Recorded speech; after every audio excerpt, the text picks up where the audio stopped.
Hey, what is up, everybody? This is Harrison Barron, the Millennial Entrepreneur, and today I want to talk to you guys about what is a landing page and why you may or may not need one. First things first, obviously, what is a landing page? A landing page is simply a place where people land. Ha ha ha, they're landing. No, not planes, not jets, nothing like that, but a place for them to fall on the internet, and not trip and fall either.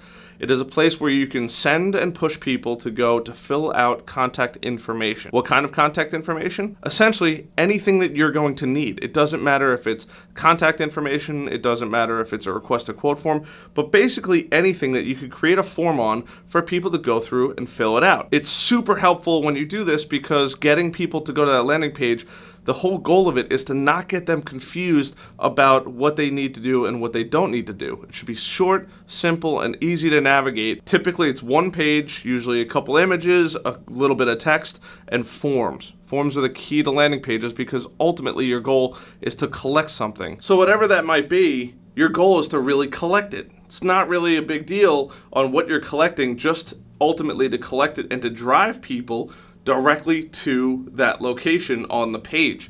Essentially, your eyes should be attracted to the form that you're going to fill out. And the reason why they're on the landing page is because something drove them there. It doesn't matter if it's a YouTube page, it doesn't matter if it's a Facebook ad, an Instagram ad, a Google ad, anything like that, but something drove them there. It could have been an email blast.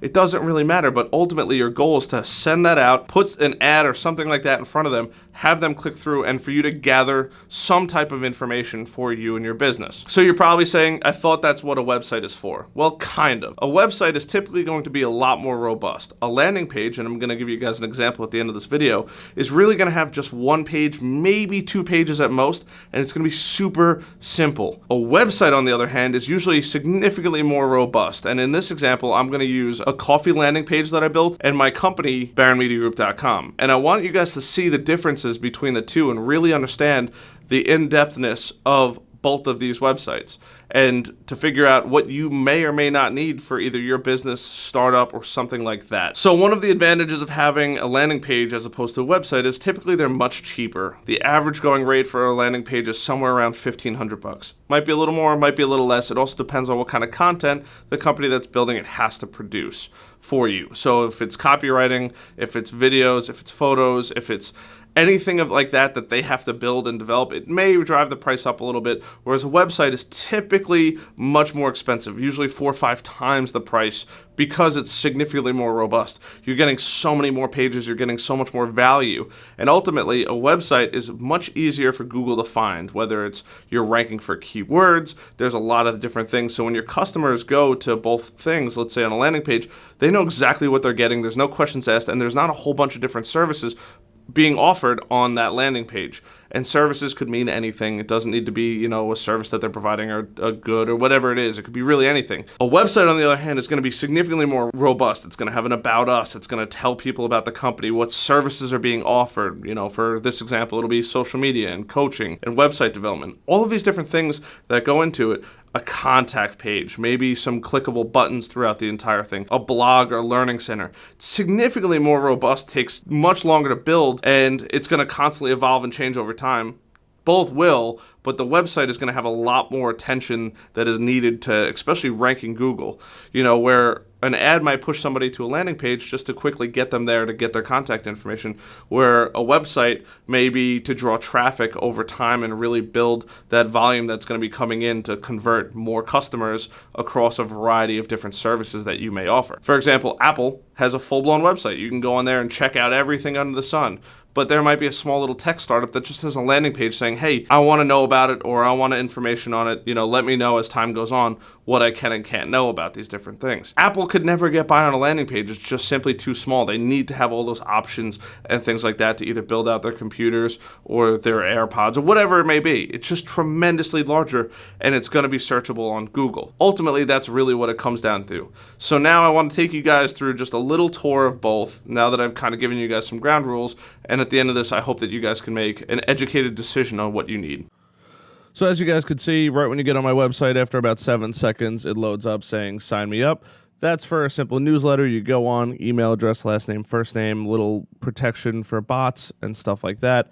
Once you hit submit, it's going to let you go on to the rest of the website, just like you would any other website. As you can see, welcome to Baron Media Group and Inbound Marketing Company. Right down here, you'll see you have a little ability to ask questions, contact somebody at the company, but ultimately you're going to see tons of visuals, what we do for our clients, how our process works, social media challenge, and it's really going to ultimately turn into a funnel. So ideally, I want somebody to scroll all the way down and then submit their information here to get a free checklist, and now I have a little capture right there. Also, there's plenty of other things like under services, you have an about us. There's plenty of verbiage, going to be adding more verbiage over time for SEO purposes. But ultimately, each part of the website has similar stuff where there's plenty of things for people to read, plenty of things for people to see, lots of moving images, especially video. People love video. Your eyes are drawn to it. Drone services right here, anything like that. Websites, it really runs the full gamut of everything. Plenty of verbiage, like I said. And then, look, you can even check your local SEO. Nice little contact page, and then ultimately a blog, which is really one of the main separators of other things. So you'll have a blog right here. Now, if we go over to Cup of Catering, this is going to be a prime example of a landing page. It's very simple. It's very easy to navigate. You see Cup of Catering Espresso, quote right here. Nice little moving images. If you scroll down, you have a little bit of about us, the logo of the company, and then some colors with some verbiage, just to kind of give you a brief overview of what they do. It's kind of almost summarizing everything in a full-blown website into one page. Our menu, our equipment, servers, and other details, our coffee, and then ultimately at the bottom, request a quote. So you're hitting people with 2 call to actions, and that's really it. There's no other pages on here that people can really go to, and they also have the ability to call directly or Facebook and Instagram to follow. But as you can tell, there's really no more fluff. There's nothing extra about this kind of stuff. If you click on quote, it's going to just bring up a little template, first name, last name, email address, all that kind of stuff. So it's has one purpose, and that one purpose is simply to get sales. So a landing page is really good if you just need to let people know that you're there, or if you're looking to just capture sales. You're pushing traffic here through paid means. Why not utilize this? That's really the difference. Where Google's going to start searching this on a regular basis. It's going to see everything, and ultimately I'm driving people to a sale in a different method. And because I have a lot more services to offer than typically a company that has just a simple landing page. So I hope you guys really enjoyed this video. I hope you guys got some really good value out of it. My goal is by the end of this video, you know exactly what you either need, or at least know the difference between the two. And ultimately, as long as you know the difference, in my opinion, I succeeded. It doesn't matter if you're building a landing page or a website, and it doesn't matter if you're doing it yourself or hiring a company out. At least you know really what the core principles of both are to help you figure out what you need or what you could use in the future. I'm Harrison Barron, the Millennial Entrepreneur. I hope you guys enjoyed this content. If you haven't already, please smash that subscribe button. Destroy that like button. I really do appreciate it. And it helps grow this channel tremendously. And also, please send this out to an entrepreneur or somebody like this who's looking to make an educated decision. I really want to be able to help them. I'll see you guys on the next one. See you later.